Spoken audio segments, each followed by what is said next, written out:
Hey, how's it going, guys? I'm Paradoxic, and we are back with more reactions for Marvel's Agents of Shield. Last episode, we all know exactly how the last episode went down. It was without a doubt one of the best episodes of this show that the writers and actors and directors and everyone else involved, all the other positions and people involved had actually given us. It is just it blew me away. It blew me away. You can definitely tell both in the reaction and in the following review. I just was rendered speechless very many times, and I was just left like kind of taking a lot of time, like a good hour and a half to actually compile my thoughts into a kind of comprehensive kind of review and everything. So it was a hell of an episode. It was a bonkers episode. Just one of the best, one of the greats. Easily breaking the top five. What the other four are, I can't really kind of, say off the top of my head. But then again, I think I'm, like in terms of ranking anything, be it episodes or moments or seasons or whatever, in terms of ranking anything, I'm definitely going to wait until the very end of the show. Well, once I reach the end of the series, to actually do anything like that. Maybe even like an actual tier ranking list or something. But either way, that's for the end. That's for the end. But yeah, episode 15, Self Control, just proof as to how solid gold standard this show is and what it's capable of being. So just the excellence that comes out of Marvel TV is just unparalleled when it comes to Agents of Shield. So yeah, it was great. It was really great. We saw the LMDs rising up in the form of Coulson, Mac, and Mace, which was confirmed, but then they threw a little bit of a twist in there, making us think it was Daisy, but then it actually turned out to be Fitz, and I think I did see quite a few comments saying that, like the picture of the LMDs in the tunnel must have been taken just after LMD Fitz walked in, so it still counted him, but he was just kind of out of frame when the snapshot was taken. So then it kind of mistakenly I think people called it a bit of like narrative trickery, and I think that is actually trickery I can actually accept and appreciate too, because it's like a good enough plot twist that actually throws you off, making you think, Daisy might be one of the LMDs, and then it's not until like in the episode itself when even then, like people questioning, like maybe they should have had like Fitzsimmons actually walking in through the thing one at a time. But then I think looking back to that, I think I actually remembered how even Fitz said that he didn't actually realize that that the other Shield kind of personnel had actually spread the LMD detectors throughout the rest of the base too, and not just having it at the entrance. So yeah, it was that was a really well done scene. I think the whole scene between Fitzsimmons the LMD Fitz and Simmons was a really well done scene, and it just kind of showed just how how good their writing and their acting was. So that was really great. And then because Daisy was still real and Simmons was still real, we had BioQuake just fighting their way to victory and to continuing life in the end too, and actually managing to save Piper, Davis, and one other Shield agent with them. So they are the ones left standing. So the playground is gone too. The playground is gone by the end of it. LMD May actually made the ultimate sacrifice and let BioQuake go, and then she actually declared herself like more real and more human than the other LMDs were, and then she took out Coulson and everyone else on the way too. So the playground is gone. She just nuked the entire place with explosives. And so I think it's pretty safe to assume that the playground is in fact gone. So yeah, that is. Yeah, I think again, like it's like I haven't been thinking about that as much, but then even saying it out loud now that the playground is gone, it's still pretty gobsmacking to think about, because now all they've got is the Zephyr, and unless they've somehow managed to find another Shield base in their world, then they're just left kind of like orbiting from within the atmosphere now, from within the Zephyr. So they either have to find a new base, or they just kind of wait until the entire Shield team comes back and then do something then. But that is the plan anyway. That is the plan. I think once they all got out, Fitz and Daisy, Simmons and Daisy did actually concoct a plan to actually, like, the only way to save their friends and to save their team was to go into the framework as themselves, from their end of the framework, which was like a weaker, more kind of simplistic kind of model, which also allowed them to retain their own sense of self and everything. So they have to go into the framework. So yes, I think people did say that this is the official end of the LMD kind of arc. So it's been great. I love how, not just because I think for a lot of TV shows, I feel like having multiple arcs within one season wouldn't be the easiest thing to do, and it seems pretty easy to mess things up along the way, or to make things seem rushed, or too long, or anything like that. But with this one, it feels very, very well paced. It feels like like the Ghost Rider thing was just super enjoyable from start to finish, and then going into the LMD stuff was, I think, the Ghost Rider stuff, I feel like it definitely felt like with Ghost Rider being the Ghost Rider, it definitely felt a lot like kind of like typical comic book action adventure come to life and everything. So that was super enjoyable. And then with the LMD stuff, it seemed like a lot more like creepy and robotic and more dramatic and everything. So that was really fun. So now we are, as I've been informed by the comments, and also I want to point out the comments were such a delight to read. I'm really, really glad you guys enjoyed that reaction. That is what makes all of these worth it. So thank you so much for leaving all those amazing comments and for sharing and the passion and the joy of having watched that episode and having embraced my kind of first time experience as well. So that was really fun. A lot of the comments did point out that now we are going into the new the third and final arc of the season, which is the framework arc. So I am very nervous and also very excited. I don't fully know what to expect. Even with the glimpse we got at the very end of the last episode, I'm not fully sure what to expect. We got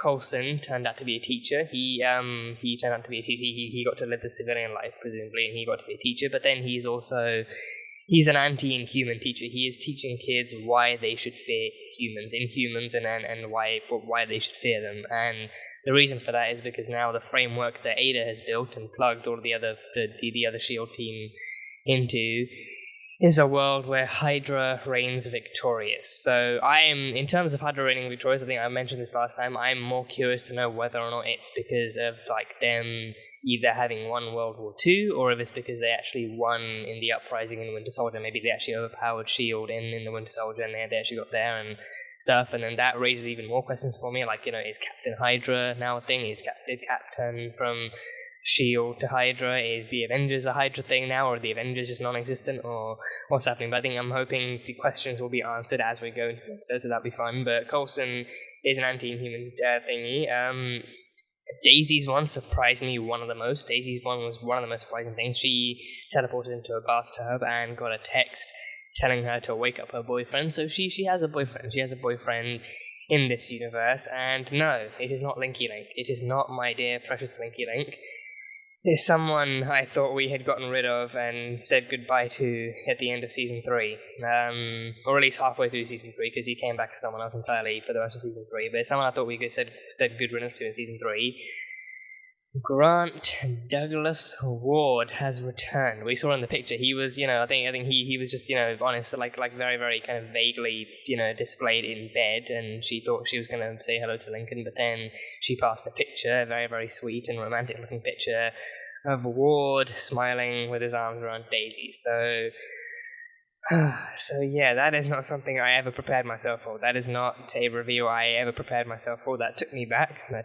So I don't know how to go into this episode in trying to deal with or processing that, but that's going to be a trip. I'm also curious as to whether or not Ward is still Hydra in this universe, and maybe Daisy's actually with him as a Hydra agent. So maybe like the entire S.H.I.E.L.D. team is flipped to where they're Hydra, or at least not the entire S.H.I.E.L.D. team, because Simmons is dead in this universe. Simmons is dead. She has her own little flat gravestone, flat or headstone. I don't know if that comes with a grave, or it's just like a headstone or something, but she has her own flat kind of headstone with her name on it. Gemma Ann Simmons died at some point, and her cause of death is as of yet unknown to us. Which then also begs the question as to who Fitz is with, because we saw him exiting a car in super dapper, super classy and flashy kind of style, and fluffing his coat and everything, and then he actually extended his hand to a mystery woman in the car. And I think I have good enough I have good enough reason to believe that might just be Ada. With Ada still having, I think, some sense of fondness for Fitz. I think she might just she might just go so far as to do like some kind of a self-insert into the framework universe and try and make herself like fit as a new kind of woman or something.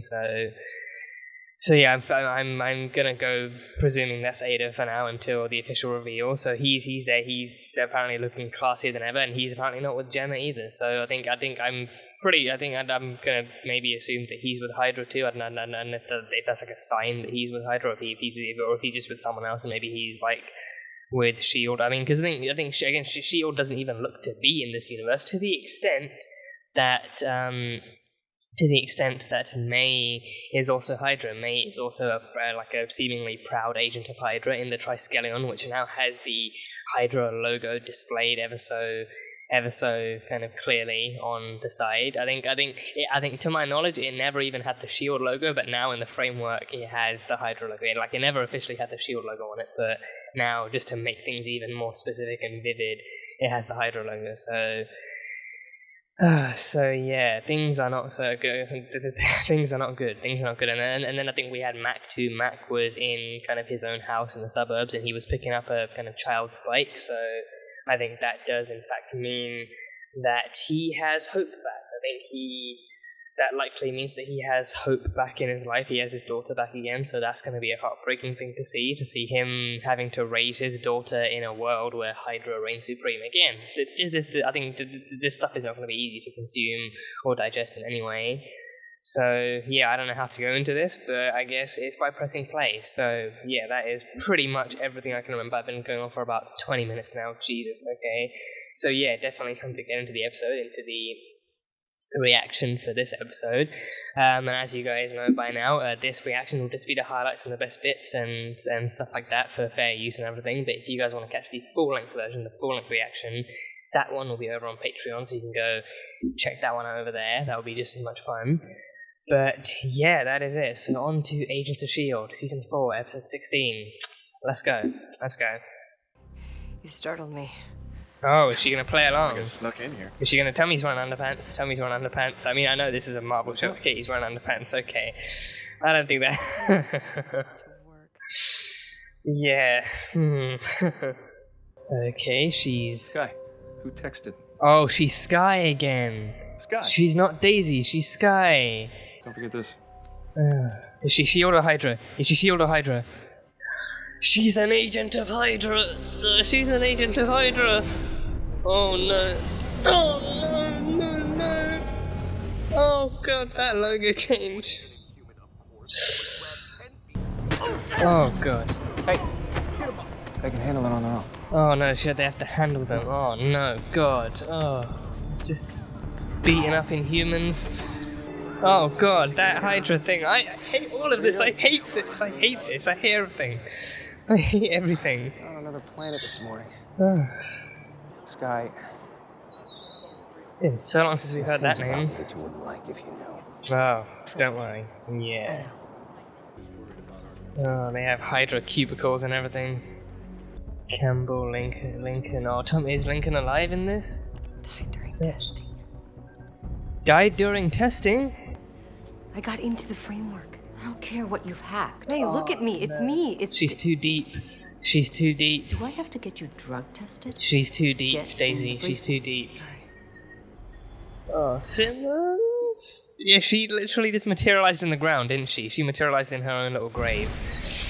Oh, not even at her headstone grave, just out in the middle of nowhere.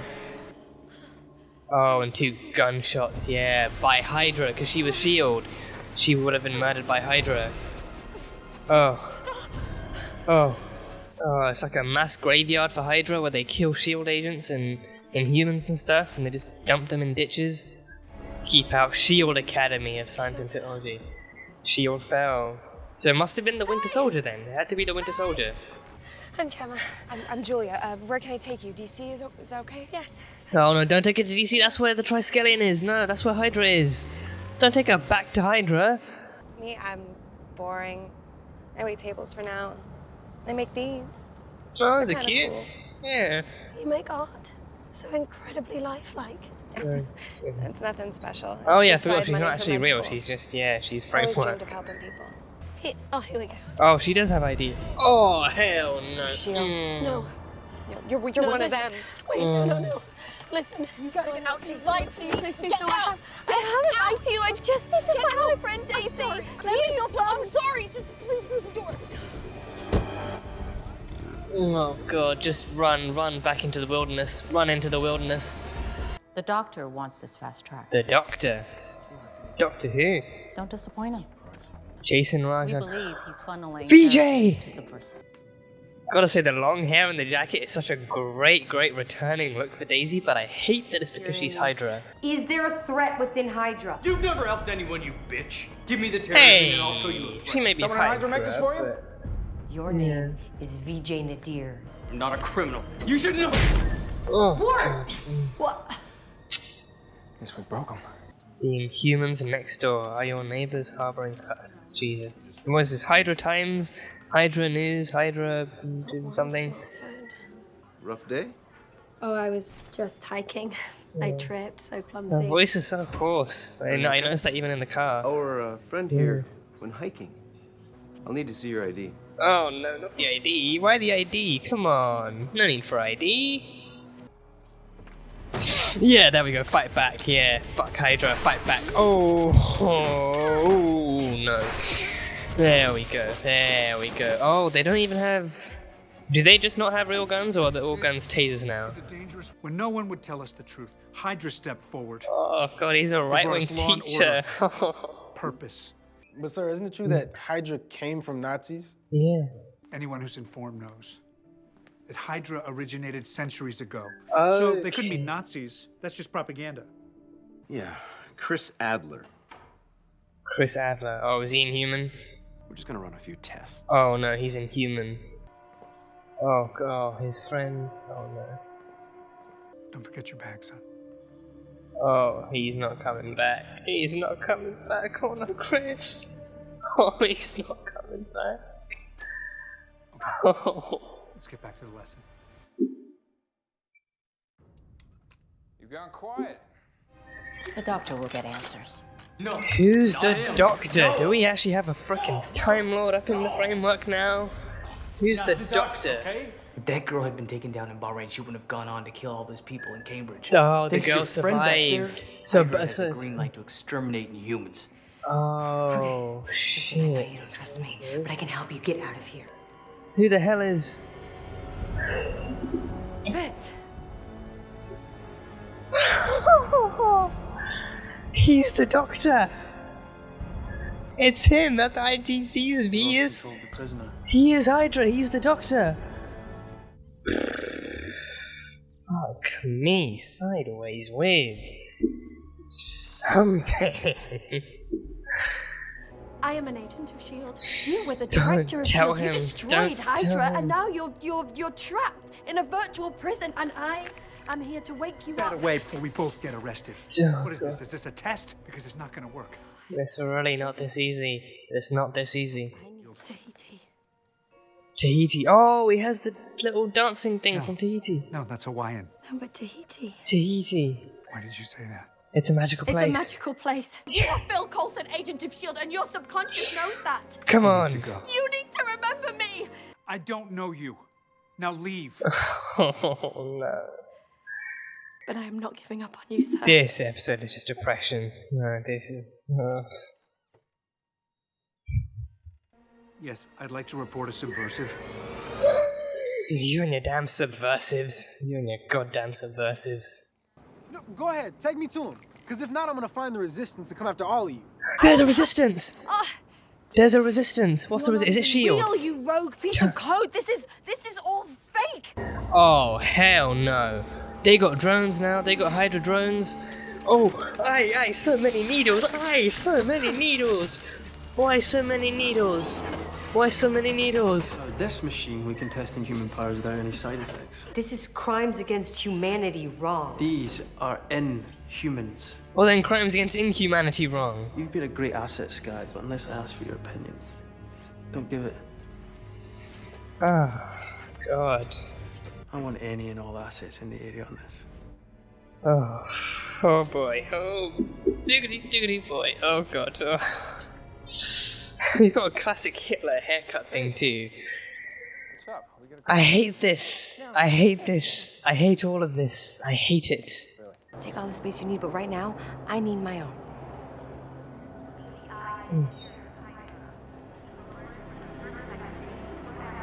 Oh, it's a classic Grant Ward evil stare. Like, get Felix Blake, loyalist. Winslow doctor arrested. Klaus Trinquillo, the celloist, the cellist. The cellist. Greetings from Tahiti. Yes, he still has Tahiti. He still has Tahiti. So he has a secret folder of all these memories. Yeah. It's a magical play. It's a magical play. It's wow. Wow. Daisy! Gemma!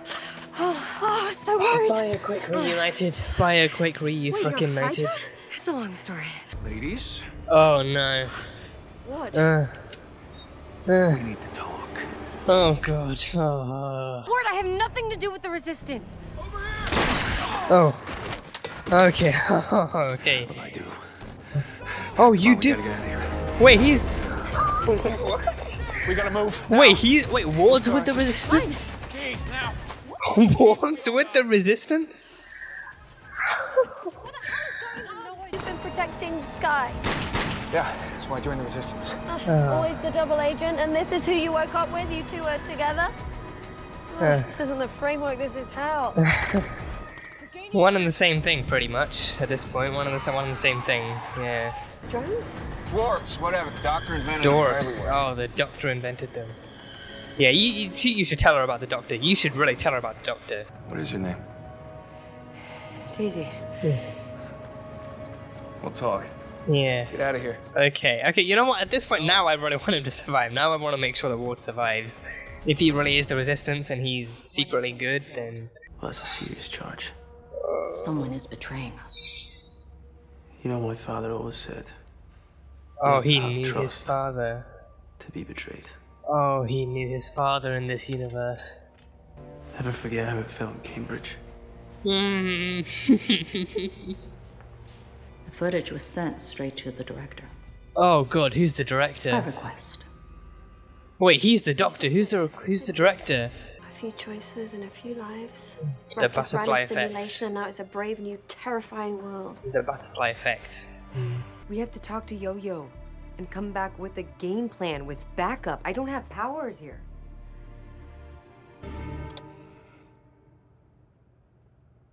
Excusez-moi? This should disconnect us from the framework, wake us up. Why can't they go back? Is it dead? Do you have to recharge it? They know we're here. Good evening, madam. Madam. Leopold, Madam! come in. Madam Hydra! These subversives need to be taken seriously. Mademoiselle! I know. Madam Hydra! Eliminated a loophole for their escape. Oh, yeah, she did. Damn, she looks good. She looks So, you have to She looks fucking good. She looks fucking On good. one of them, yes. Oh, the green in the head. like to see The it. green. No. I have to protect that. I have to protect you. I have. Oh god. Oh no. Oh no. Oh no. Oh no. Oh.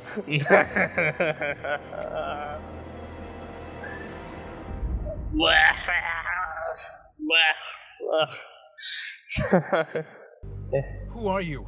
Oh yeah, he just keeps You with meeting the new other people. person? Yeah. This is not okay. Yeah, oh no, he just keeps meeting new people. Coulson, nothing makes sense, and you're the closest thing I have to family.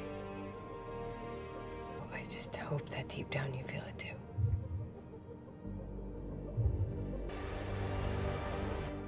Daisy. He remembers. Oh wow, a much quite not the usual Shield outro music. That makes sense. That very much makes sense. Oh, that's that theme. That's a Hydra theme. That's an Agents of Hydra theme. That is an Agents of Hydra theme. Good Christ. Good diggity Christ.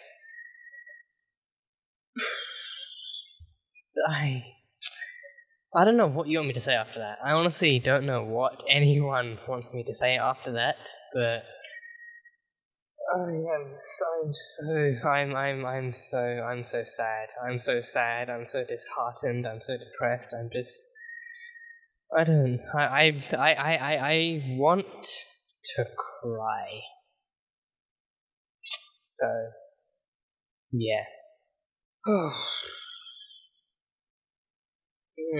God, where do I begin with this fucking episode? This is, yeah, I think this episode was just depression from start to finish.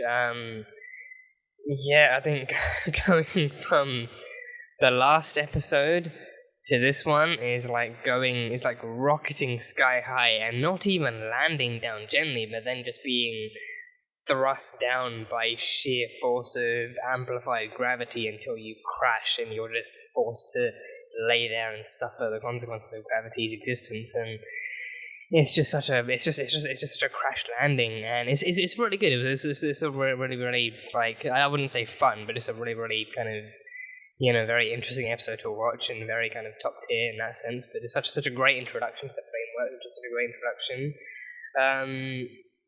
But yeah, wow, this episode was depressing. This was just so depressing to watch. Just watching as everything uncovered, watching as all the truths got uncovered, and the dots start being connected for this new framework world. So yeah, and I think what intrigues me the most about the framework world is that, it's not just a flip side. It's not just like the flipping of the original world. It's not just about turning the real world upside down and being like, oh, surprise, everyone's Hydra now. But it's like, there's a reason some people are the way they are in this. There's actually a reason that, there's a reason that Hydra actually became as big as they are. There's a reason that the character the way they are. It's like not just, oh, let's just like turn them into Hydra agents just for shits and giggles or just for the fun of it. But it's like, oh, it's pretty much like the butterfly effect. Like certain aspects of their histories and certain aspects of their lives have been subtracted or added to their timelines to actually make them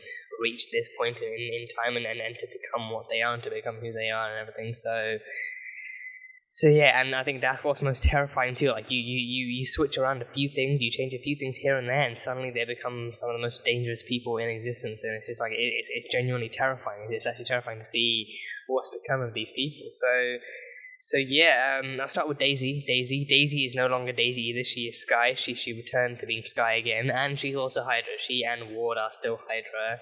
Also, we thought until the very end, but for chronology's sake, we'll just go with them being Hydra for now. They were both Hydra, and they were both with Hydra and everything. So, and they were together too. They were pretty happily together, and yeah. And also Daisy, she was still Inhuman. Daisy was still Inhuman, but she just hadn't gone through Terrigenesis yet. She just hadn't experienced Terrigenesis yet. So this was one where she still had the latent Inhuman DNA in her, but she was never actually taken aside, or she never actually got she never got her powers because she never went to Terrigenesis or anything. So there was that, and then she was with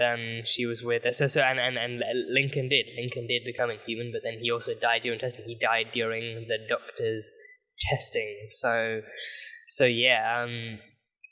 So he died during that, so then that was that, and then yeah, Daisy was with Ward, and they were kind of, I guess maybe being boyfriend and girlfriend, I guess they were sleeping together, but then they just weren't living together. So then Daisy actually did kind of, she signed for cohabitation within Hydra's records too, and then that was approved, and then she popped the question to Ward as well, and then he needed his own space, and that was their own little kind of, interfictional couple spat that they were having. So that was a whole thing. So that was Daisy, and Daisy, I think what I appreciate about, I think this goes to show just how good of a spy and how well trained of a spy Daisy is too, which I think also kind of goes to show that I think in this universe, I think it would also make sense that, she would also be equally well trained by May herself. I think it just goes to show how good and how by nature how good of a spy that she is. That she immediately her. Internally, her immediate kind of train of thought is, oh my god, why the fuck is Ward in this bed? Why am I sleeping with Ward? Why is Ward in this picture with me? Why am I with Ward? Like, what the hell's going on? Like, internally, she's like that, but then externally, she knows better than to actually try and trick any systems or to question things too much, so she plays along, and she just plays along the ward, and she plays along with the whole kind of Hydra gig and everything, so there's that whole thing. And yeah, I mean, Daisy's kind of, again, like, her inner turmoil and her inner conflict only increasing once she actually goes into Hydra, and once she actually goes into the Triskelion, and actually goes into that. And I think I'm glad they showed the inside of the Triskelion too, to near enough the same level we saw in the Winter Soldier, and again, especially in the Winter Soldier, we see that, on the inside too, they have, they had the shield eagle logo thing, but with the wings chopped off, from what I remember in the movie and in the trailer. So they had the wings chopped off, but with this one I think they have near enough a similar thing as to what they had on Marveth, which was like the Hydra skull and then the tentacle kind of looping in and out and doing all that kind of stuff. So they had that with this, so that was cool. And then they have Hydra office cubicles and shit. They have Hydra office jobs and everything. I can't imagine how depressing that is working for Hydra. So they have that, and then May comes on, and May's just like a solid kind of rock steady kind of steadfast kind of leader and a superior and stuff to Ward and Daisy, and she's like someone in command who still reports to the Doctor.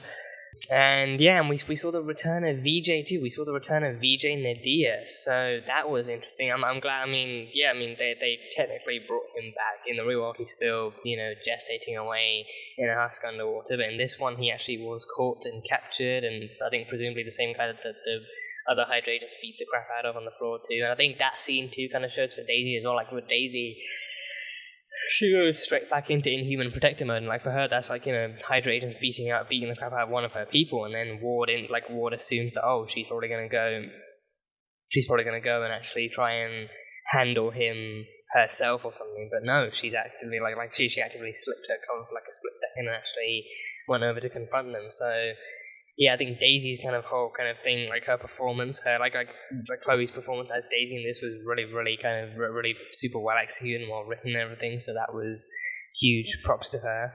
And then Simmons' death, yeah, that was depressing as all hell. Yeah, because I never would have imagined that she would have died that way. That was super freaking Nazi levels of a way to die, super freaking Nazi, super terrorist levels of going out like that, she has her own little headstone without a grave in an official cemetery, but then her actual body again is just dumped at a ditch, and not just any ditch, but it's they've turned what was the old kind of Shield Academy, the science and whatnot, into an actual mass grave. So I think anyone they found there that was Shield, so I think I do wonder how long then Shield lasts. I think because then I have to assume then if Simmons herself actually lasted long enough to become to go into Shield Academy for training, then it had to be the Winter Soldier Uprising. It had to be the Winter Soldier Uprising when this stuff happened, and then they came into power, and all these other things happened.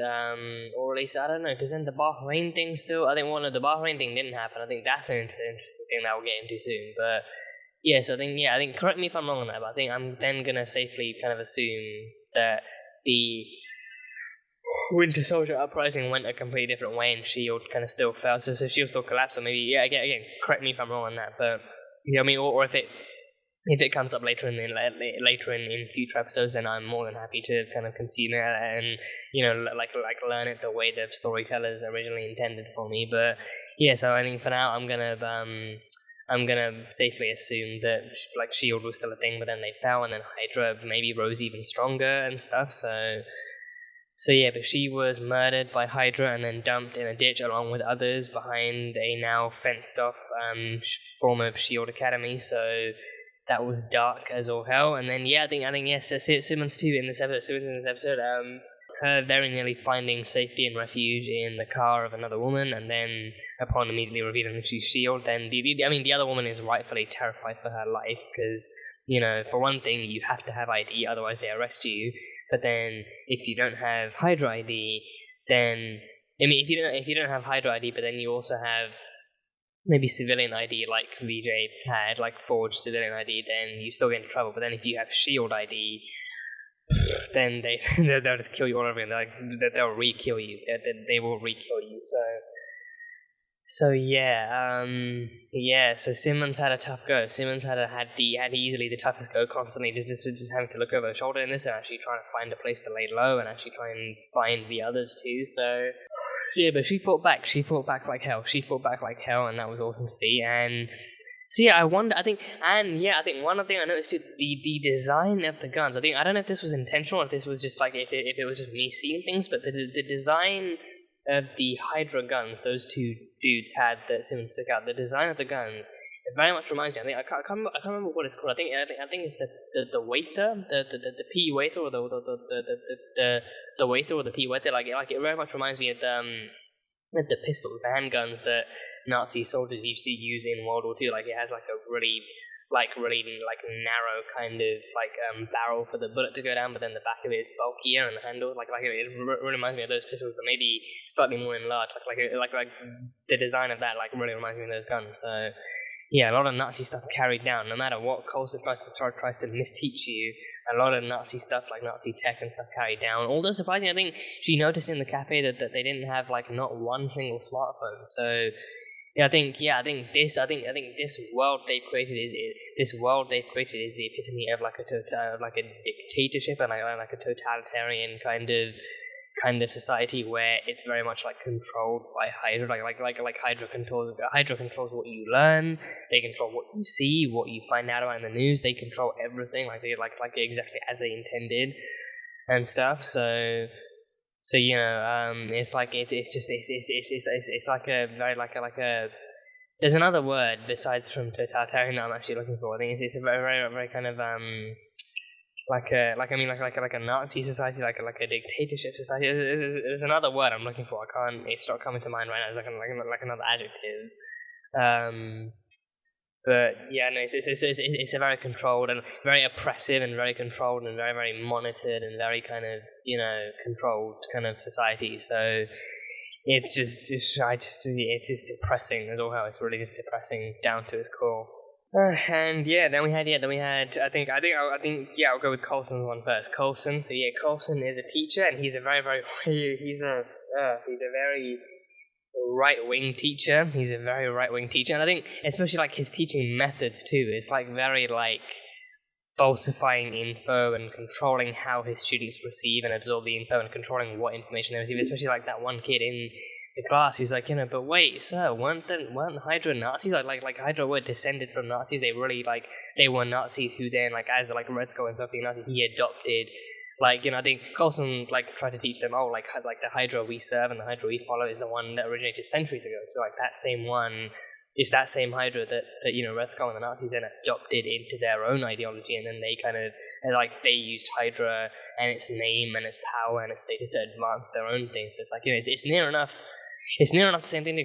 It's near enough the same ideology and the same kind of the same identity too. Because then Malik did say that Red Skull, he used different methods, but he still believed in what Hydra believed, that true power came from beyond humanity's reach and beyond Earth and everything. So he still believed in what Hydra believed. He just had different methods, and he had slightly different kind of agendas and everything.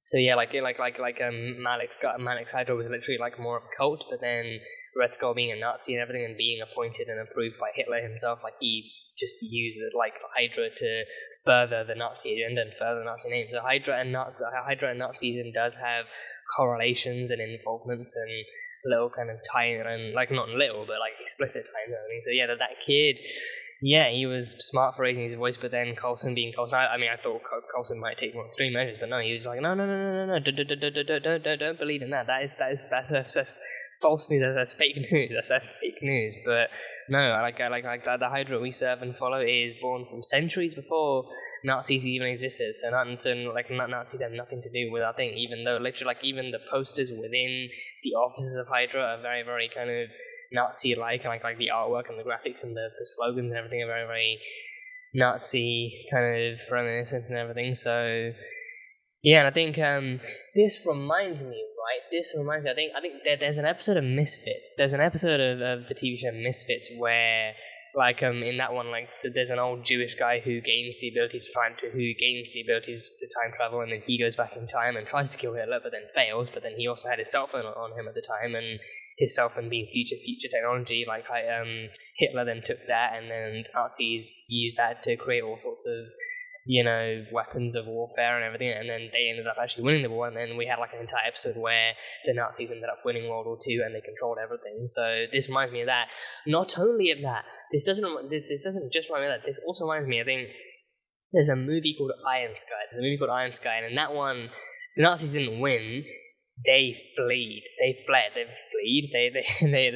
In that one, the Nazis, I think what remained of the Nazis at the end of the war, they fled to a base they had on the moon. They built a base on the moon and they fled there. They stayed there for a century. They stayed there for like I think 70 or so years. Pretty much the equivalent to the time that Steve was in the ice. They actually fled to the moon, and then they kind of they just stayed there, building up their resources, building up their weaponry, building up their power, and then they actually came back to Earth once they were ready to actually reconquer it. I haven't seen them guys. I saw the trailer for it one time and it was so freaking weird.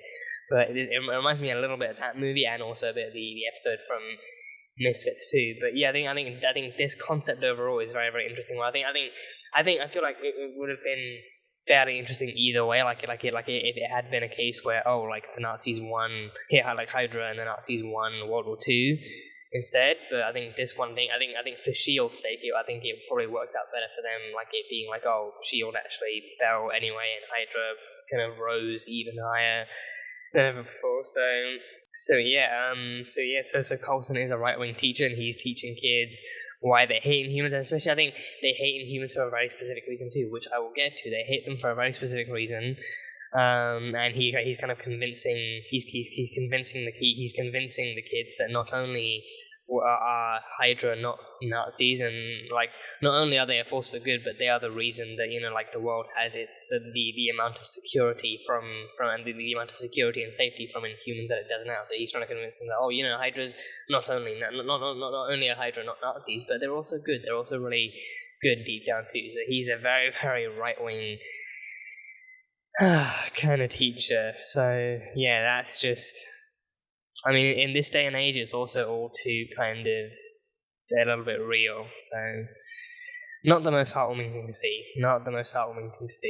And yeah, I think Coulson is also shown to have more staggering memories too. Like I think Coulson is shown to. He's shown to try and he's fighting. He doesn't. I think deep down he doesn't really have an easy time. And with that, I think because I feel like. With Hydra, right, they would also make it compulsory. Like they wouldn't just encourage you; they would force you. Like Hydra being Hydra, they wouldn't just encourage you to conform or to comply or to anything like that. Like they'd actively force you, especially with the power they have now. It's like once they rise up, they have nothing left to fear. They have nothing left to hide. So it's like if you don't follow our orders, simple, we will kill you. We will kill you, and no one will ever find your body, and it will just look like an accident and your loved ones will be left to mourn you. So like they have that much less to hide and that much less to worry about. So then, and especially I think when it comes to indoctrinating, like turning education into something into indoctrination, it's like they have that much more power to force the teachers to, even if the teachers don't agree, like they have that much more power to actually force them to teach what they want them to teach, and be like like the Hydra aren't bad, or the Hydra aren't bad, and they're not something to be feared or to worry about or anything. I think as long as you have nothing to hide, and as long as you conform and believe in Hydra's ideals, then you'll be fine, and you'll be perfectly safe, and we'll help you live out a life in a secure world like this. And even though it's not a real world, but I think they've done such a great job actually establishing and setting a foundation for such a terrifying reality all the same. So I think I just have to give props to them for such a great introductory kind of arc and introductory kind of story and everything. It's just so good in that sense. So yeah, I think going back to Coulson, I think he meets Gemma, and then he just kind of refuses to believe in Gemma. He refuses to understand, and he just can't remember her. ends up actually being so I think he ends up being, and especially I think it's the fact that, you know, like the woman in the car and also Coulson, they both wanted to avoid Gemma. They both wanted to, like, they didn't immediately feel so loyal to Hydra that they wanted to actually report her. And so it's like, you know, like the woman was just afraid of just terrified of being found in the same car as a SHIELD agent. Like she was afraid of what they would do to both of them. So like, just please get the hell out of my car, just leave me alone. I just want to live. And then Coulson as well. Like, I mean, Coulson does end up reporting it, but then again, that's out of fear. I feel like I think he feels like if it was ever revealed that he came into contact with a SHIELD agent and didn't report her, then he would get into more trouble. Because of that. So then it's like, you know, because he explicitly says, like, you know, stop shouting like that and don't mention SHIELD and don't go waving around your badge in front of me like that, because then I'm gonna get into trouble too. So I think a lot of that stuff is like, you know, compliance out of fear too. Like, you comply with them because no one else is helping you, and also because you're fearful of what could happen if you don't. So then for him, it's like, you know, he is forced to comply with Hydra's rules, and I think that's all the more reason why as well, like why he wouldn't just expel any student or punish any student that kind of questions Hydra's legitimacy or their kind of agency is like a really good and true agency, but also it's like, you know, like him actively trying to convince the students, like, you know, oh, no, Hydra's not nothing bad, Hydra's not Nazis, Hydra's nothing to worry about, you just, you know, you believe in Hydra, you side with Hydra, and everything's gonna be fine, everything's gonna be perfectly fine. So, you know, I think that kind of stuff is actually really like all the more interesting to see that like the fact that people like not everyone complies out of actual loyalty, but it's because of like Hydra's too powerful now. It's like no one can really stop them in the way that they want to. So then it's just like that much harder to resist and everything, even though there is apparently a resistance. There's apparently a resistance. So I am very much looking forward to meeting them. So yeah, but Coulson, he has a secret folder. Coulson has a secret folder where he's like, you know, he has like the Tahiti doll. He has a hat. I just bit my tongue. Ow! I just bit my tongue.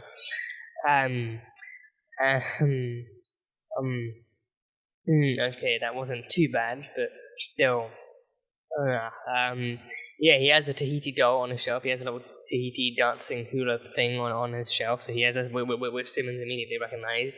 And then in his secret folder, he also has the Tahiti postcard, which we didn't see what was written on it, but he has a Tahiti postcard, and he has one sheet of paper that just has "It's a Magical Place" written all over it. So he's having his struggles. He is definitely having his struggles, including with Tahiti. So I think, so that makes you think, like in this reality, again, like because the timeline has only been slightly changed in certain areas, he still must have gone through the SHIELD thing where he was brought back to life after Loki killed him. So then he must still have the Tahiti stuff going on, but then SHIELD Hydra just kind of, you know, like, kind of took it, maybe Hydra took him out of SHIELD, and instead of putting him into Hydra, they made him a teacher to actually, they took one of SHIELD's strongest and most loyal agents who would happily teach people what SHIELD was good for, and then maybe they actually put him to work teaching kids about Hydra and why they should be the ones that you pledge loyalty and allegiance to instead. So,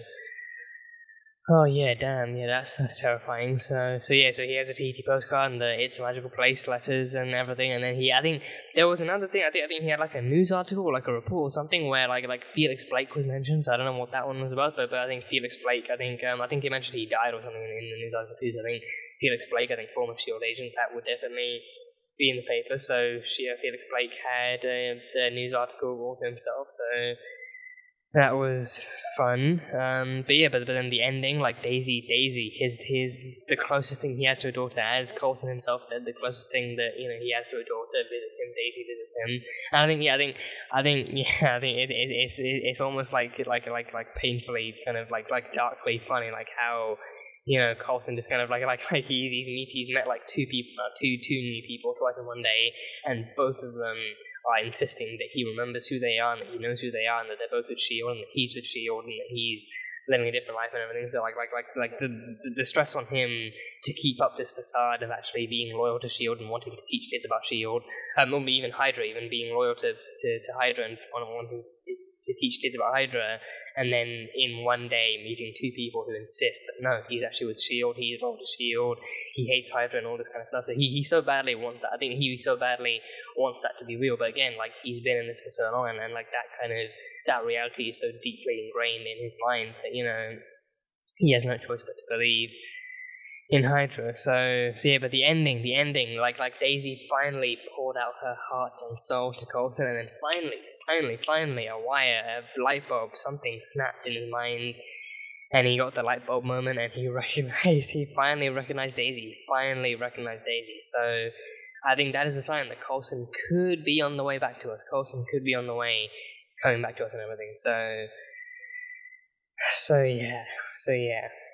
And then Ward. So Ward at the end, I think they pulled a season 1 episode 17 on us. They pulled a turn on us. In this instance, Ward is with the Resistance. He is a mole. This time he is a mole inside Hydra. He is a mole against Hydra now. This time he suspected something was up with Skye all along, with her being all annoyed at him all of a sudden and stuff like that. And then, of course, when he came out in the corner, Simmons yelled his name, and he had never met her before in his life, so that was the whole thing. But then, he shot the guy, and I think, I didn't see the twist coming. I thought it was literally going to be a case of like, he's just willing to save Skye, but then he'll explain it somehow.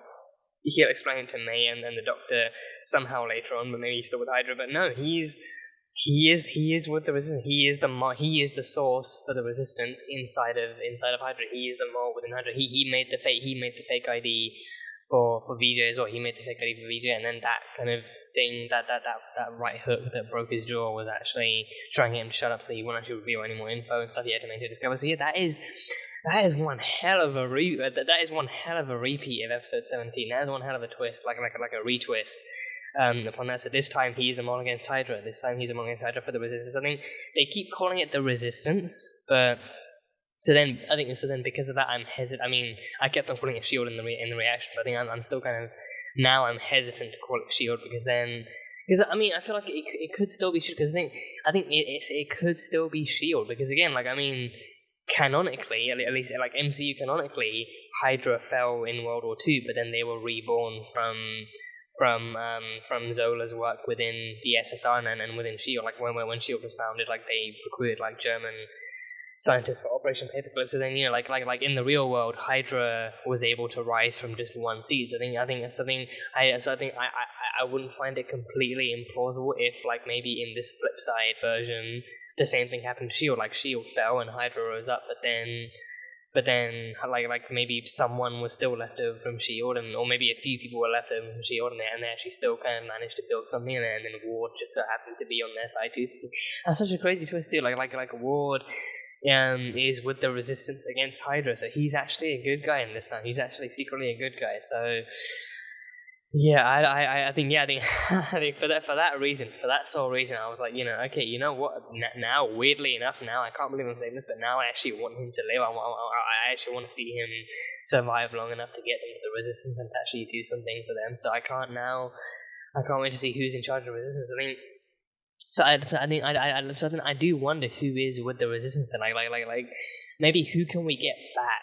Who can we get back with the Resistance? Like because I think we got Ward back, but then who else could we like? Maybe if Hunter and Bobby is still on, maybe if we can get Hunter and Bobby back, maybe they're with the Resistance, maybe they're with like because in season 2 we had in season 2 we essentially got this within season 2 already. We essentially got Bobby being a Hydra mole. We essentially got Bobby and also Simmons being a Hydra mole, like Simmons being the actual scientist mole, and then Bobby being like the kind of like their mock-up of Madame Hydra, like their own kind of like the physical kind of bodyguard mole and everything. So we essentially got that then. So with this one, we get them bring Ward back, only to be a Hydra mole working in secret for the Resistance.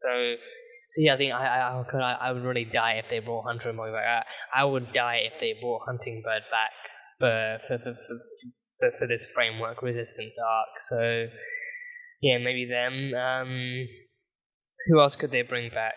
Trip, maybe. Oh, if they brought back Trip would be so totally Resistance material. He would totally be Resistance material. Trip would absolutely be Resistance material. So that would be a really really fun thing. Yeah, maybe. Yeah, I think. Well, if they brought Ward back, could they bring Garrett back? Because I think Ward maybe maybe in this version, I don't know, because I'm curious as to what Ward's actual backstory. Like, if Ward is resistance in this kind of timeline, then I'm wondering what his backstory could be. If he still met Garrett, if in this version Garrett got him into Shield instead, maybe if he actually.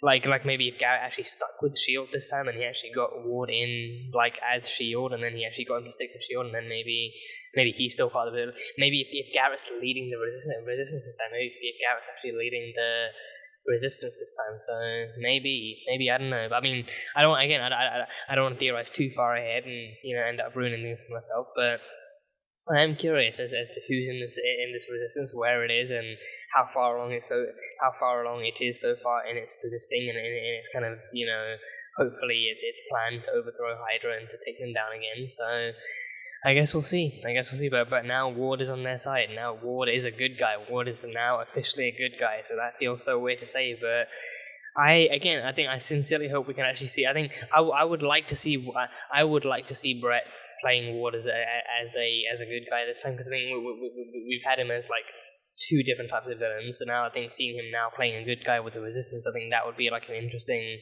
additional kind of portrayal and like an interesting additional version of Ward to see. That I actually do want to see how that plays out. So hopefully he survives long enough for him to actually do some demonstrable good.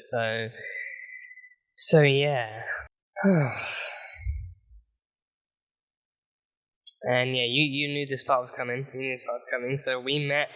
I can't believe they called him this. I can't believe they actually called him this. And it's such a not even misleading, because I think because it's Hydra, you can't imagine they're referring to anything good. But such a still like an oddly misleading kind of name. I think, especially if you're in the Doctor Who fandom, then it's like it rings totally different bells and everything.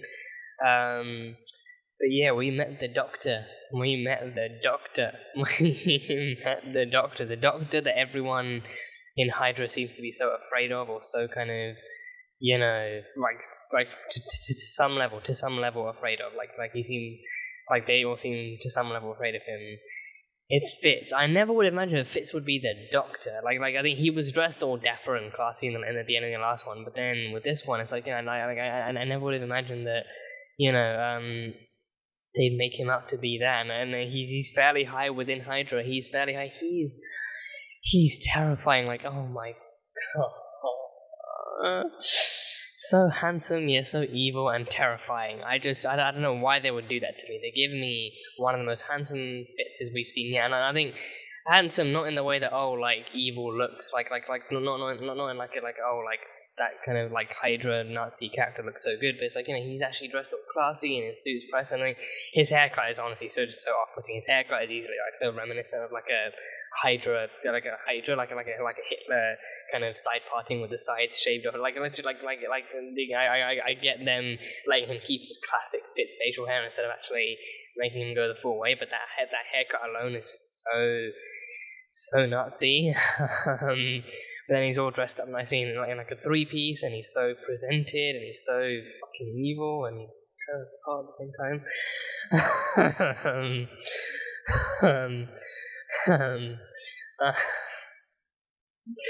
But no, he is the Doctor. He is the Doctor, and he does not get that name for being a time traveler with extensive knowledge about the universe and time and space. No, he gets that name because he conducts the most horrific tests on Inhumans, and he tests them and he burns them with his giant, three different needles in three different parts of the body, and he burns them away, and then I think he said it was forced pterogenesis. I think he actually mentioned he mentioned it was actually forced pterogenesis to, I think, maybe to bring out their powers, or to force their powers out of them, or to actually push them past the limits, or whatever. But either way, he burns them away.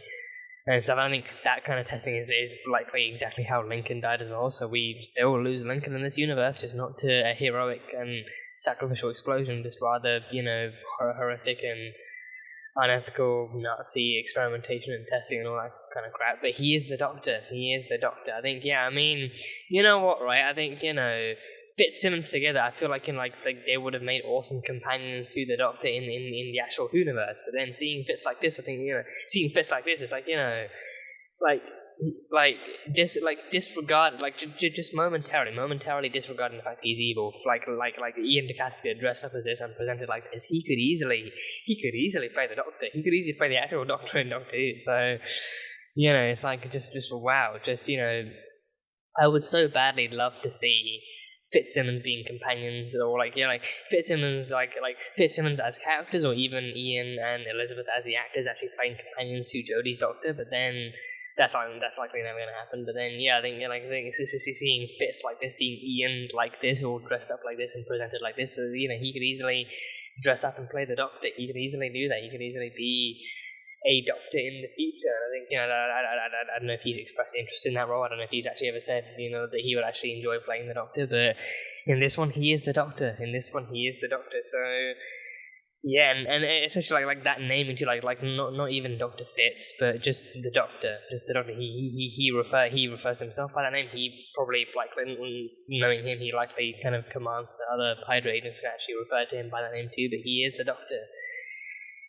Doctor. So it's terrifying. And yeah, seriously, his timeline too. I think his timeline, like the changes in his timeline make a terrifying amount of sense. The changes, like, for one thing, he knew his father. He actually said, like, his father once told him, "You have to be trusted in order to be betrayed." So, no, you have to trust. You have to do the trusting. You have to trust someone in order for them to betray you. So he like, in this timeline, he actually knew his father.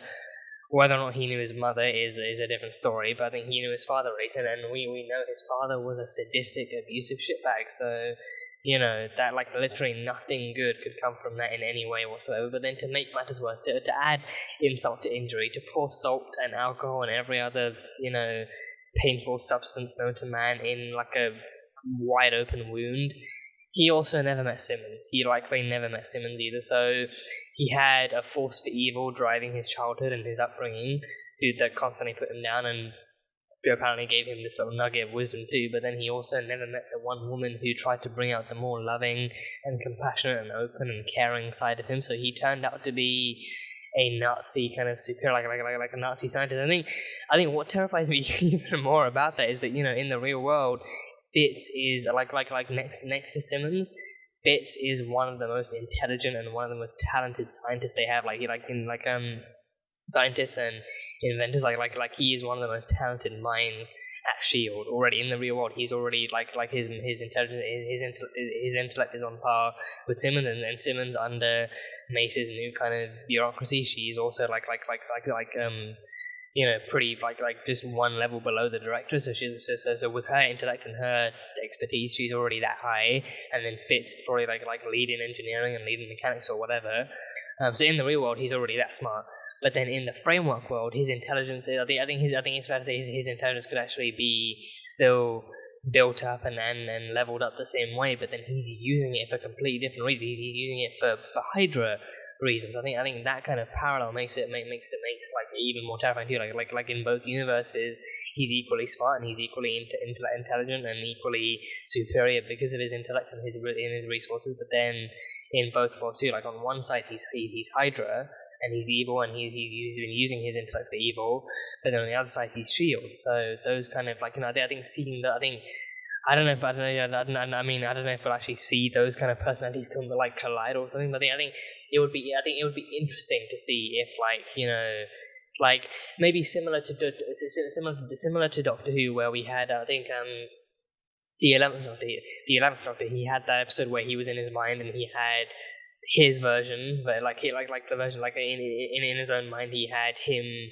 communicating with the cyber controlled version of him, like the version with the actual cyber thing going. Like if we could have an episode like that, maybe with this, like maybe in trying to wake up Fitz, we see into his mind and we see that, you know, like Fitz from Shield, Fitz from the real world is actually having some kind of inner conflict with the Hydra version of him, and he's actively fighting him, actively trying to talk him down, actively trying to overpower him or something. So I think that kind of thing would be interesting to see, like Shield Fitz and Hydra Fitz actually colliding and actually combating one another in some way. So yeah, but he's terrifying, and you know, like he's, you know, yeah, and I think even May reports to him. I think that's also like another interesting kind of like hierarchy twist as well. Like May is her own level of superiority, but then even she reports to him. Like she reported Simmons being reported to him. Like she actually brought the report to of Simmons to the doctor. So like in this world, Fitz is regarded high enough by the director for him to be even higher than May herself. So yes, shit's twisted. Shit is absolutely twisted, and my mind is boggled and fried and all sorts of. Ian, in this one introductory episode alone, I feel like he just plays evil so well. But it's like it's not. I think he plays evil so well. That's one thing, but also he plays evil Fitz so well too. Because like you can tell the moment he walks on screen, the moment he approaches the scene, the moment he actually approaches the camera and approaches Daisy and everything, it's not the same Fitz. I think it's like we're meant to acknowledge that, or at least pre-acknowledge that in some sense already. But then it's like it's really I think as his screen time in this episode goes on, it's ingrained into you even more and more. Don't try and fall in love with this Fitz. Don't look into his eyes and expect to see love, because I think behind those eyes is coldness, calculation, Hydra, loyalty, and evil, and sadism, possibly even as well with his experimentation and stuff going on. So he plays like a different, darker, evil Fitz so well. It's instantly recognizable. When you can tell, it's going to be one of those cases where you kind of it's easier and it's easy to identify different variations of that character through the absolutely fluid and solid acting from the actor themselves. It's not hard to actually see him as an evil Fitz because of the fact that he is actively with his presentation, with his facial expressions, with his actual mood and his actual kind of presence in the room. He's this is the doctor. This isn't it's the doctor's line from Face the Raven. It's oh, the doctor is no longer here, you are stuck with me. Like with Fitz, it's oh, Leopold Fitz is no longer here, you are now stuck with me. I am the doctor. I am the one who tears down Inhumans within Hydra's walls and makes them fear for their very lives and everything. So he's phenomenal. He's like in this one episode alone, I was terrified and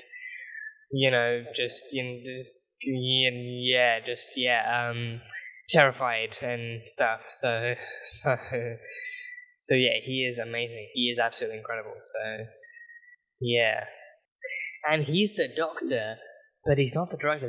There is still a director. I think May still mentioned the director. So I'm wondering. I think it's like wondering who's in charge of S.H.I.E.L.D. all over again from the beginning of the season. I'm now wondering who could be the director of Hydra. Who could be in charge of Hydra now in this timeline? I feel like it has to be. I think the director could. I think they could probably be more creative with the director, where it could be someone we know, or it could be someone we don't know.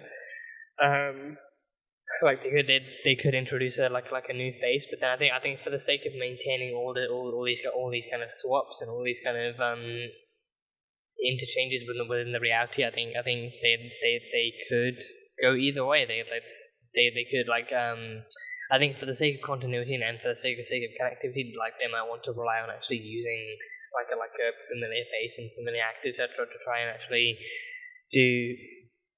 meet the director. But I think they could also do it in a way where it's someone we don't know as of yet, so I'm not too sure where they might go with that. But I think I am curious to actually see who the new director of Hydra might be. So yeah, and we have her after seasons. I think I thought we got her in season 1 with Victoria Hand after the Hydra betrayal, but no, she would just look great in red. She looked great in red, and she was still loyal as ever to S.H.I.E.L.D. I think I can't remember if there were any other predictions I made or any other kind of connections I made, but I think Victoria Hand He's the only one coming to mind right now, the one I remembered. But no, now we have Ada. Ada is Madame Hydra. Ada is Madame. She is the Madame. She is Mademoiselle Hydra. She is Madame Hydra. So she looks great in green. She looks great in green. Like she has like the green tints in her hair, and she has the green kind of suit to go. Like she looks, for Hydra, she looks great. For Hydra, she looks wow. She looks wow. And I think that is probably like a more accurate depiction to go towards Fitz too. I like Fitz and Ada in this world. Like for Hydra, they both look wow.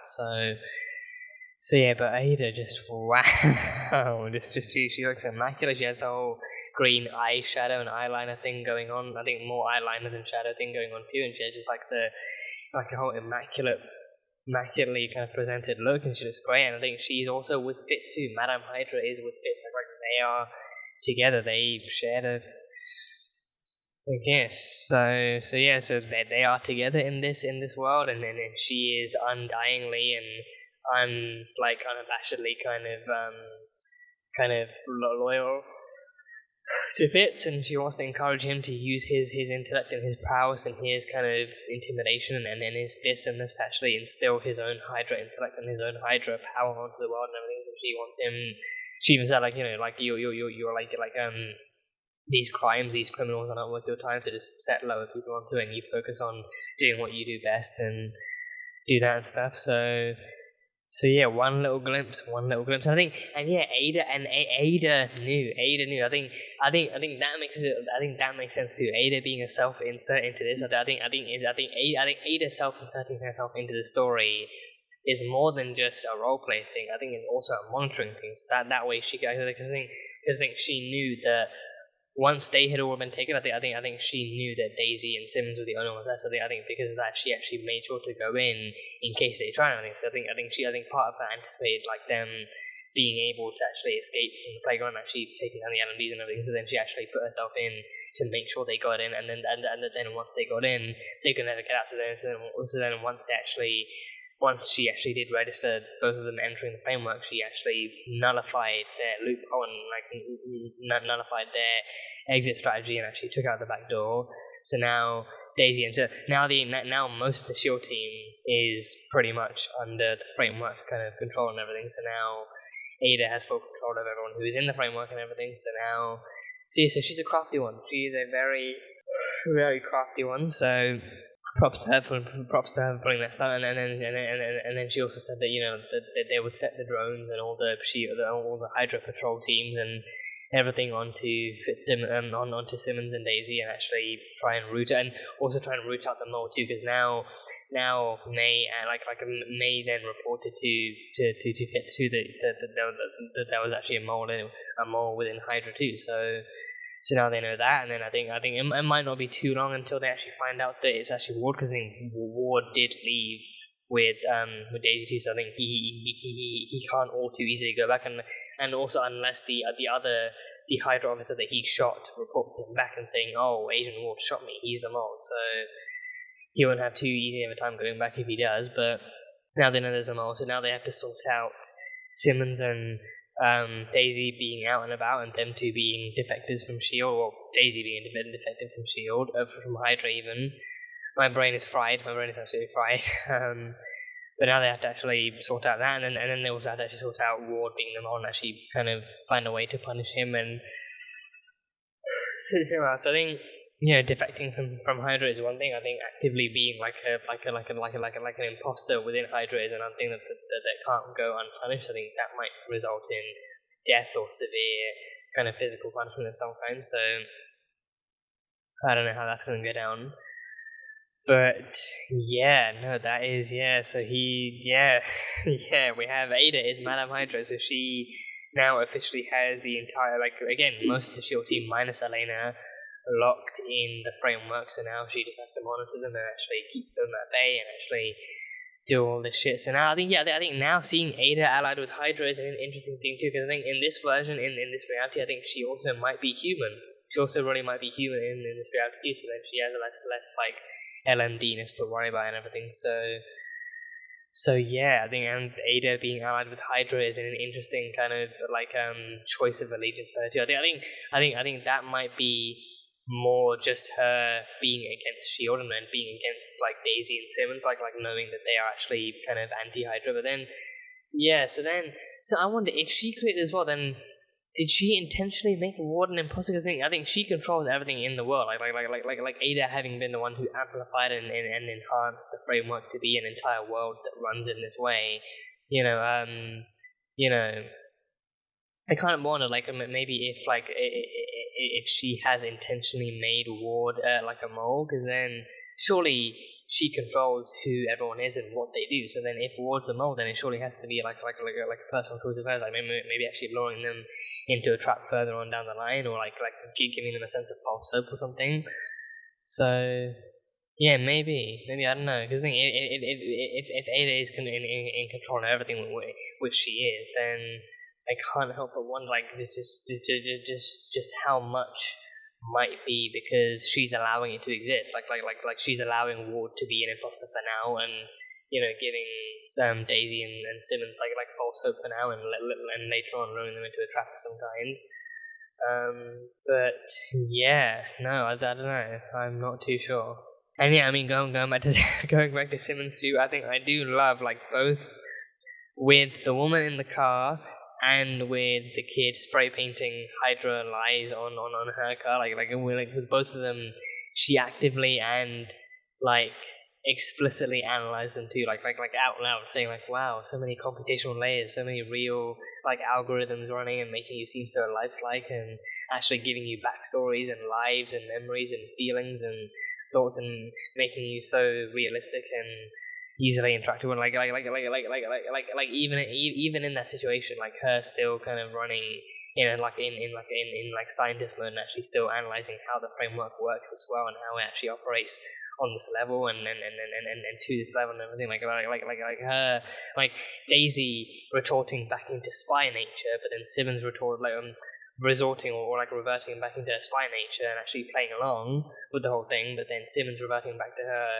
scientist nature and actually dropping the act, but not dropping the act, but then actually putting the act aside and actually just like analyzing how real and how interactive and how real time and how like intricate the actual algorithm and how intricate the framework is, where it gives her like NPCs that actually communicate with her and actually interact with her on this level too,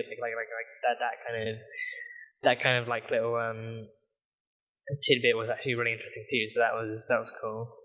And yeah, then we got some backstory to that, and again, yeah, so given that the timeline had rendered some tweaking, like Ada actually in creating in amplifying the framework and building this new Hydra world, Ada actually did tweak the timeline a little bit to make the Hydra stuff to make the Hydra and the new Inhuman Fear stuff make sense. So yeah, I think so the Bahrain memory that they changed for May, Ada actually took that in and looped it into the Hydra thing to actually connect it. So yes, I mean at first glance, her actually being able to save the child in Bahrain actually makes her feel nice and heroic, and actually feels like a nice resolution compared to the years of trauma it gave her and what it did to her. And I think it feels like a nice change of pace and everything.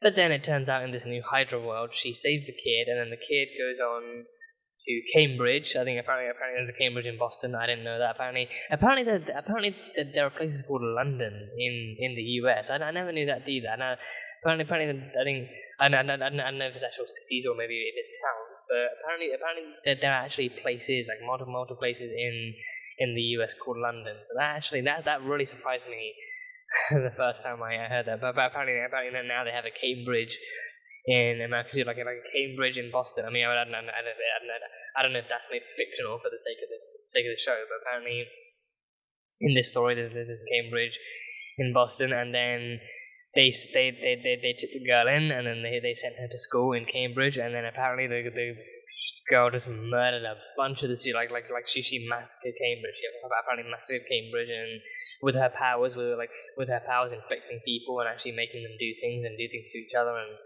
all that kind of stuff that makes sense. So then it basically went from not being one tragedy to being like an even bigger one. So like saving the girl in Bahrain means that she would then be taken to Cambridge and Boston, and then she would actually kill people there, and then that massacre would lead people to be even more afraid. That massacre would be even more public. It would be even more public, and then that would lead people to being even more afraid, and then that fear was the kind of power vacuum that Hydra would take over. That kind of, like the fear left behind in the wake of that destruction is the power vacuum that Hydra would take over, and Hydra would then assure people of the world that they would then, that they would then be safe as long as they followed Hydra's rule, and as long as they actually submitted to Hydra's rule, they would keep them safe. And now Hydra is Hydra is actively weeding out and eliminating any inhuman presences in the world and everything. So I think,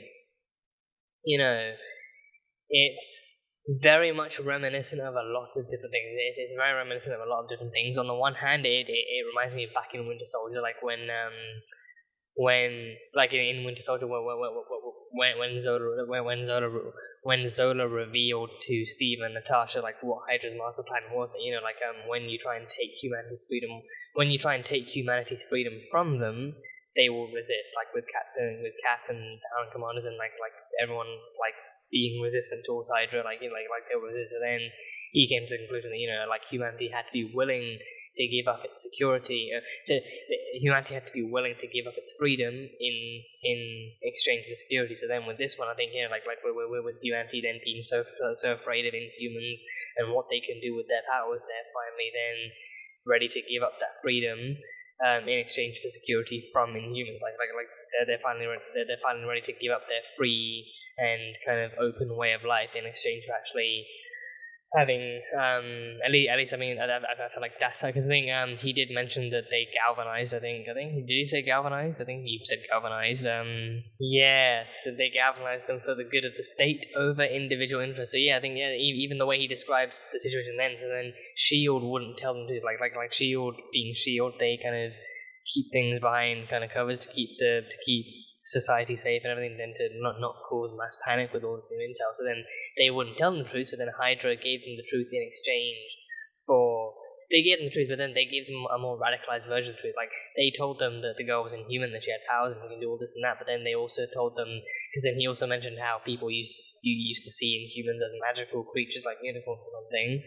But then Hydra made them believe that, Inhumans are powerful, enhanced threats that now threaten our nation and our country, and we need to eradicate them, and then we need your help in order to actually weed them out and take them out to keep our country safe and everything. So then they literally radicalized the entire country and actually fed off of their fears. And I think historically, that reminds me of pretty much most of what the Nazis actually did back when they were rising into power. Like them actually taking every kind of negative aspect of what Germany's kind of culture, political and social and financial kind of climate was like, and then Hitler taking that kind of thing and then blaming it all on the Jews, actually radicalizing the German population against the Jewish people and vilifying them, actually starting up that whole kind of terrifying and tragic kind of period of time. So I think it reminds me very much of that. Inhumans are bad and they're the source of our problems. They are Inhumans are the source of your fear. Actually telling them that Inhumans are the source of their fear. So then if you give us permission and power to do so, then we will help keep the country safe and we will help eradicate this kind of threat and actually keep America nice and human and no more Inhumans, and then that way we'll be safe. So then like Hydra being Hydra, again, they had to give up their freedom to trust and be open and to actually to try and actually do things their own way, because then he said power of the state over the individual, power of the state as a whole over individual people's needs. So Hydra really just nazified the crap out of society. So not so fun stuff. But then so then Hydra offered them a solution, just like Hitler, offered a solution to his people and everything. I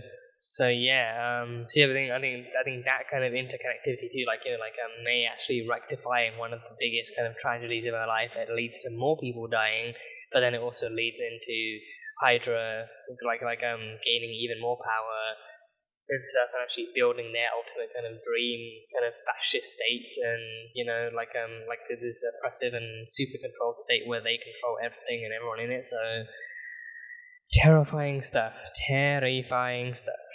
And yeah, that scene where Chris was taken out of class, that really got to me. That were like seeing a boy suspected Inhuman, because they said they wanted to run tests. They said they wanted to run tests like a boy suspected Inhuman being taken out of class, and then Coulson calling out to him and saying, "Oh, you forgot your badge," and that's a clear fire sign that he's not coming back. He is not coming back at all, and he's going to go straight to the doctor, and then the doctor's going to conduct all these tests and experiments on him, and then he's probably going to die.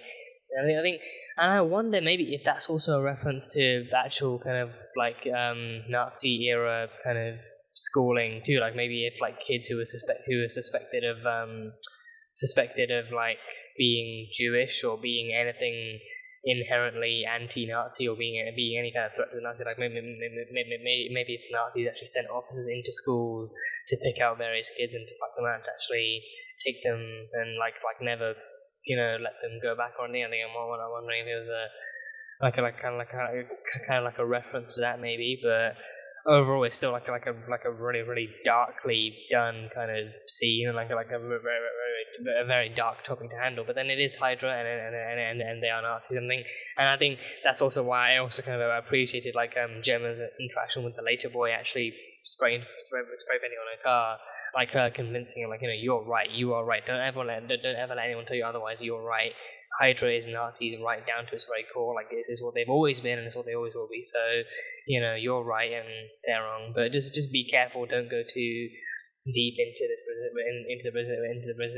the resistance stuff. Because I mean, on the one hand, I feel like Hydra's biggest threat right now, again, is like anyone who opposes them in like a strong enough way. Like Inhumans have powers, so they oppose them in a way that needs to be eradicated. But then Daisy and Simmons, they're also extremely skilled kind of agents. So then they also know what to do. They know how to get around. Like they know how to adapt and everything. But then one school kid, unless he's Inhuman, isn't really. I don't really think he's too high on their list of priorities, or he's just like too kind of vivid on their radar. So I feel like if he's just talking, then it might be more tolerable. But then if he actually does try and take some action against them, then they might have to actually try and punish him or something like that. So then I hope that doesn't happen. I really do hope that doesn't happen. But then yeah, this is the society that Hydra has now gained the power to create. They've actually created like a fully kind of controlled and monitored and oppressed society where people can't really fight back. People can't fight back, but then they're also kind of forced / encouraged and indoctrinated into believing that Hydra is the one true kind of leader of the world and all that kind of shit. So yeah, I think that makes it. I mean, this was primarily US based, but I think I'm also wondering like what kind of effect this has had on the rest of the world too. Like if the rest of the world, like Europe and the UK, like if Hydra's reach so far is limited to or like only extended to the US, or maybe if they've actually tried to implant other outposts and other bases and like other operations and controls over to other countries too and stuff. So then that would be even more terrifying to know that Hydra's actually effectively taken over the entire world. This is the thing. The framework is meant to be an entire world. I don't know if it's meant to be the entire world, incorporating all the other countries too, or if maybe Ada was like, you know what? No, the US is fine. The US is the only country that matters to me. So she just makes like an entire globe that's been minimized down to the actual size of the United States, the United States or something. But I don't know. I really don't know. But I guess we'll find out all in due time. But yeah, that is it. That is pretty much all I've got from this one. It's all I can think about. It was a very, very tense and very, very heavy kind of introductory episode. So I think as time goes on, hopefully, information will be easier to digest and easier to process and everything. I mean, not necessarily easier. I mean, I don't know, maybe easier in some ways and not so easy in others. But either way, this was a great introductory arc, a great introductory episode to the framework arc. So I can't wait to explore this even further. And I feel like the color grading, I think I almost forgot to mention the color grading. I think the color grading for this one seemed inherently and intentionally like different to represent the fact that not only is this a different world, but it's also like a dark world. So I think like the grey scale and the grey lighting and the overall kind of greyness in this kind of in like the color grading in this episode was actually like a lot more visible, and it was like a lot more apparent and stuff. So I think it's like a really good signifier to show that, you know, this is like a much darker, much more bleak, and much more grim kind of world that Daisy and Simmons have teleported into. So now they have to deal with it for the next few episodes. So it's really going to be a fun ride. So yeah, but that is all I have. That is all I have for now. So as always, absolutely let me know your thoughts. Let me know what your thoughts are, what your thoughts are on this episode, and what you look forward to seeing in the coming episodes of this framework arc, and what your theories are, and everything else. And of course, anything I misinterpreted, then do feel free to let me know. But if it is information that shows up later in the episode, and I can actually kind of experience it as I go along, as the writing goes along and everything, then I am absolutely fine actually waiting until the episodes when that comes up. So yeah, but other than that, absolutely, theories, comments, let them loose in the comments below. So yeah, that was Marvel's Agents of S.H.I.E.L.D. Wait, and I just remembered, we didn't see Mac. We did not see Mac. I think Mac we might meet in the next one. We may well end up meeting Mac in the next episode. I'm curious as to where Mac is in this. I think Mac having Hope back, I think that means he has a family. So I think that means he might not have any direct affiliation to S.H.I.E.L.D. or Hydra. So I think in this one, I think Mac, like similar to Coulson, Mac might also be like a more like a civilian, maybe more of like a family man. Maybe he still has a Ruben too, like he has Ruben, he has Nicole, he has Hope back, so maybe he's actually more of a civilian, more of like a family man. So I think I'm hoping to see him in the next episode too. So yeah, but that is definitely it. That is definitely it. So that was Marvel's Agents of S.H.I.E.L.D. Season 4, Episode 16. So as always, thank you guys so much for being here and for watching this episode. If you guys enjoyed it, then salt and burn that like button. Comment on what you thought of the episode and what you think is coming up next time on Agents of S.H.I.E.L.D. Once again, the full-length version of the reaction will be available on Patreon, so you can go check that one out over there. And yeah, that is it. So, I will see you guys next time.